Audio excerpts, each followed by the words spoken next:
Indonesia 2-1 Campuchia, Sulaiman tỏa sáng. Phút 35, sau một tình huống chuyển trạng thái rất nhanh, Indonesia nâng tỷ số lên 2-1, người lập công là Wajid Sulaiman. 17-19 ngày 23 tháng 12, hiệp 1 kết thúc. Indonesia chơi lấn lướt và dẫn trước 2-1 sau 45 phút đầu tiên. 17 giờ 14 phút ngày 23 tháng 12. Vũ khí mới của Indonesia.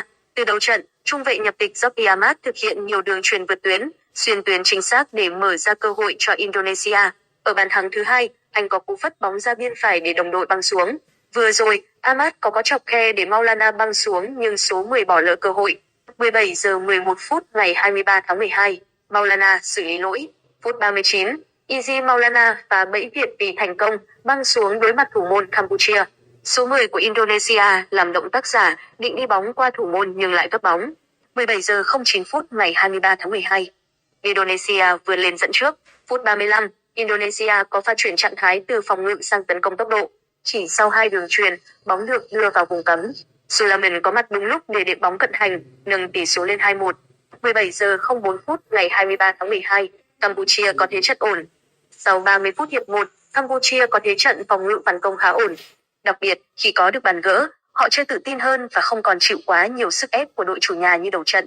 Họ cũng có 3 pha dứt điểm. Trong khi đó, Indonesia đang triển khai những phương án tấn công đa dạng, cả biên lẫn trung lộ. Ở biên trái, họ có thêm những cú ném biên rất mạnh của Ahan. 16 giờ 50 phút ngày 23 tháng 12, Campuchia gỡ hòa. Phút 16, Campuchia thực hiện một pha dàn xếp đá phạt góc bài bàn. Sau đó, Ria bật cao đánh đầu, đưa bóng chạm mép trong cột và bay vào lưới. 16 giờ 46 phút ngày 23 tháng 12, Sulaiman dứt điểm chạm xà. Phút 14, Sulaiman tung cú dứt điểm ngoài vùng cấm. Thủ môn Campuchia đã bị đánh bại nhưng bóng lại chạm xà.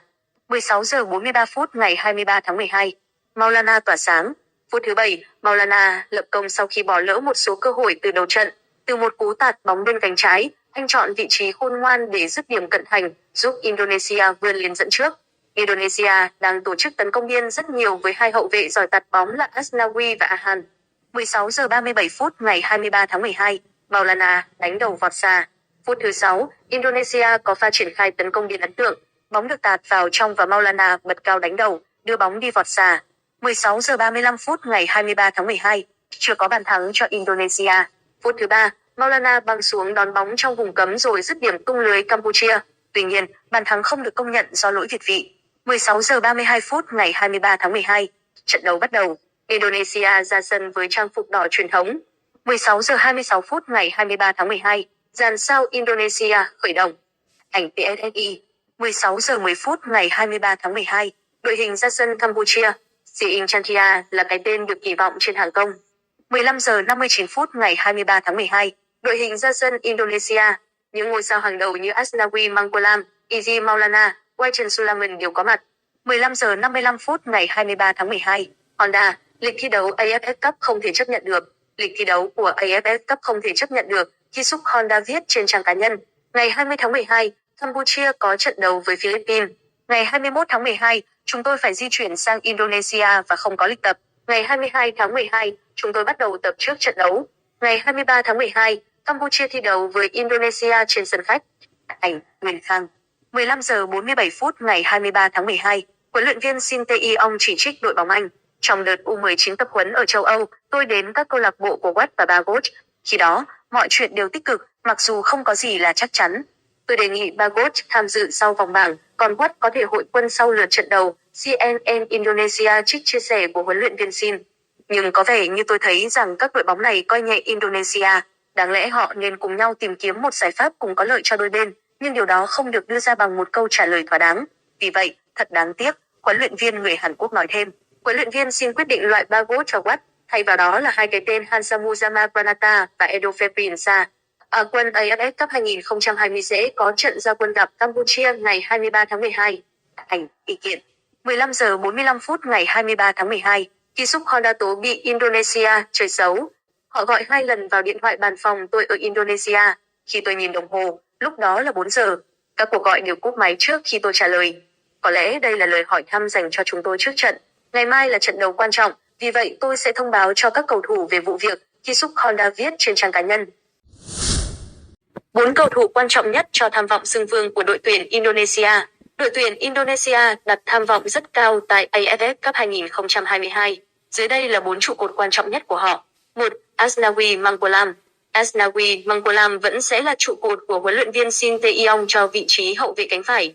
Ở AFF Cup 2022 sau sự vắng mặt của cầu thủ nhập tịch mới, Sandy Watt, do quá trình xử lý tài liệu chưa hoàn tất. Kinh nghiệm thi đấu ở nước ngoài tại giải vô địch quốc gia Hàn Quốc đã giúp cầu thủ này thể hiện tốt ở cấp độ quốc tế. Điều này đã được chứng minh qua 2 giải đấu là AFF Cup và SEA Games.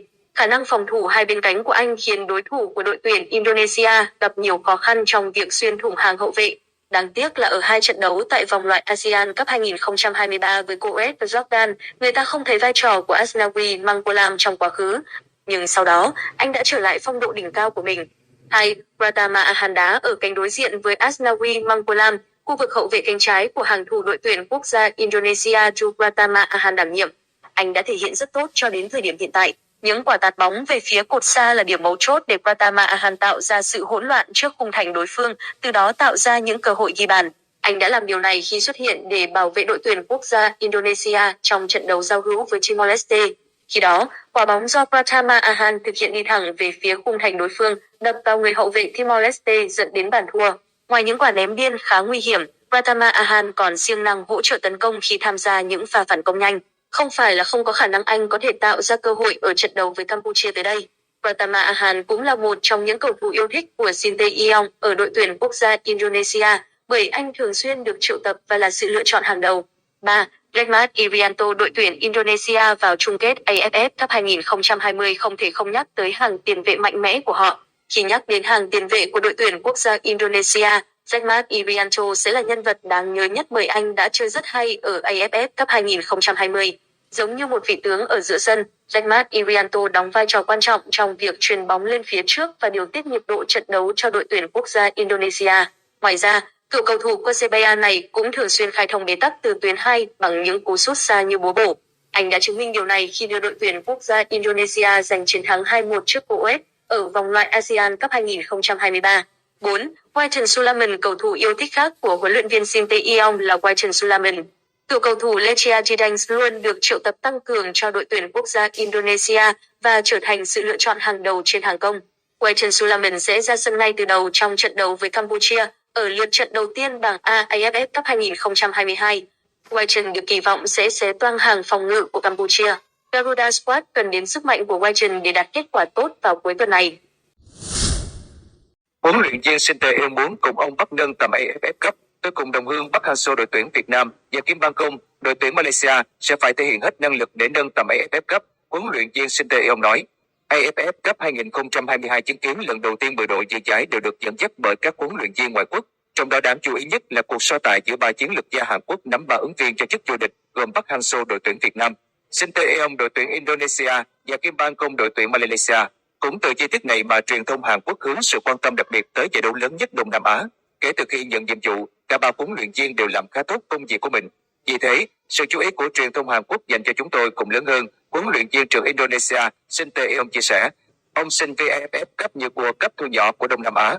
Ở đó, ông cùng 2 đồng nghiệp Hàn Quốc sẽ phải làm việc rất chăm chỉ để góp phần nâng tầm giải đấu. Tôi cùng đồng nghiệp Park Hang-seo và Kim Bang Công sẽ phải thể hiện hết năng lực để nâng tầm hình ảnh, danh tiếng AFF Cup. Cá nhân tôi sẽ cố gắng nỗ lực để chứng tỏ bóng đá Indonesia có thể tiến bộ và tốt hơn trước rất nhiều, huấn luyện viên Shin Tae-yong nói. Xét về thành tích quá khứ, huấn luyện viên Shin Tae-yong nổi bật khi từng dẫn dắt đội tuyển Hàn Quốc dự World Cup 2018. Thế nhận xét về danh hiệu khi làm việc tại Đông Nam Á, huấn luyện viên Park Hang-seo áp đảo với một loạt danh hiệu từ giải Đông Nam Á, châu Á tới vòng loại World Cup cùng các đội tuyển Việt Nam. Trong khi huấn luyện viên Kim Bang Công mới thể hiện những dấu ấn đầu tiên cùng bóng đá Malaysia, 3 huấn luyện viên Hàn Quốc cùng với huấn luyện viên Mano Bonkin của đương kim vô địch Thái Lan dự báo sẽ cùng đấu trí chạy đua danh hiệu cao nhất AFF Cup năm nay.